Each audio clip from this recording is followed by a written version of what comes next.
Welcome back to No Apologies on Beck. I'm your host, Lori Hinz. Thanks for being with us. If you are a fan of the show and you've been watching it for a while, you know that we have been highlighting candidates from around the state of North Dakota for various offices, from statewide to counties to districts all over the state. So tonight we have somebody here with us who is going to be in remotely, but he's actually from this town. Also, the nice thing about this is that this is an individual who is already in office, so he may be familiar to you, but he is also running for a different office this time too. So it's a little different than the typical candidate. So with us tonight, Mark Splonskowski. Mark, thank you for being on a remote call with us. I appreciate it, catching you as you're busy doing stuff. Thanks for being on. Yeah, thank you so much, Lori, for having me on. I really appreciate it. So this is an interesting thing. You are running for Burleigh County Auditor, but you're actually already a Bismarck City Commissioner. Is that correct? That's correct. I've been a city commissioner here for almost 2 years. So this is an interesting thing that you're running for something else concurrently. Explain that to me. So yeah, I decided to get into kind of the public realm of things a few years ago. Actually, I didn't win the city commission until the second time I ran. It took me 2 times to get into the city commission, but what I decided to do is, I saw some things that I want changed in local government, and I decided, you know what, if somebody's gonna make a change, why not me? So I decided to throw my hat in the ring there. And so for the Burleigh County Auditor's position, it was up for re-election a few years ago, as you all know, that unexpired term. And actually, a few people reached out to me at that time asking me if I'd be willing to run. And I wasn't quite ready at that time. But since then, I've been a city commissioner now for a couple of years. And I feel that it's time for me to go ahead and take that step. Now, you have an extensive background, though, with the auditor's office. Is that correct? I mean, you've got a connection there, so you've got some experience to run on. Well, yes, I've been a Burleigh County tax assessor for the last 8 years. And so that particular office works right next to the auditor's office.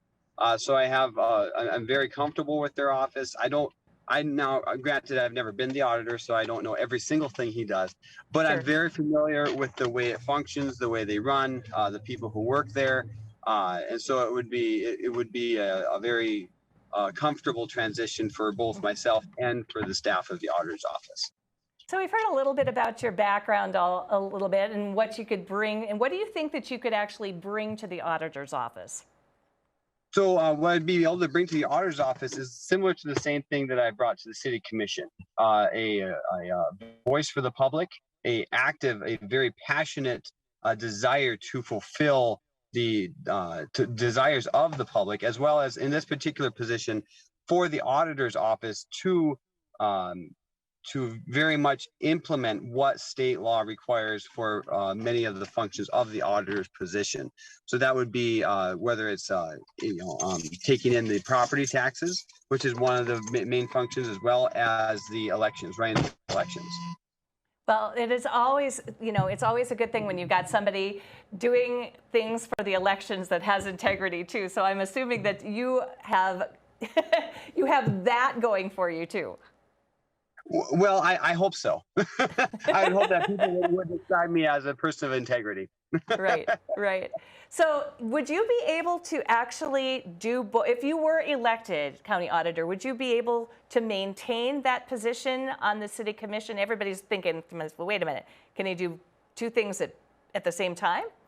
Actually, yes. So that was the first thing that I actually checked into when I was still deciding whether I was going to run or not. I did the research. I talked to the Secretary of State's office. I talked to the State's Attorney's office, and there actually has been precedent set by other people previously who have held 2 different elected positions at the same time. So yes, it would not be a conflict of interest in any way. If I were to become auditor, I would be quitting my full-time job as a tax assessor. I'd be becoming a full-time auditor and then a city commissioner as well. Interesting. Well, that is terrific that you could do both things at the same time. Now, was there anything in particular besides the people talking to you that spurred you on and made you decide, okay, I really need to do this? Was there one mitigating thing? Well, so as well as, nationally speaking, election integrity has definitely become something that's really at the forefront of many people's minds, as well as mine. And so that's something that I would definitely like to be a part in, is especially in North Dakota. I don't think that's an issue here at this time. However, that's definitely something that we need to stay ahead of the curve on. We need to be proactive in staying ahead of that. And so that was one of the things that kind of spurred me on, like, okay, you know what, this is something that needs to be stayed ahead of. We need to be proactive in election integrity and definitely transparency to the public. We need the public's input. We need to get the public engaged in local elections. And that's also another thing, is that it's always difficult to get people engaged in elections. There's a lot more that goes into elections than just going and casting your vote. There's those election workers. There's the election. There's actually election coordinator for Burleigh County. That's her main. And so there's a lot more logistics that goes into an election than people realize. And that's one thing that I want to work on as well, is getting the people engaged. And that's something that I do have experience in as a city commissioner, is kind of throwing out that beacon, saying, Mark, hey guys, we need your help.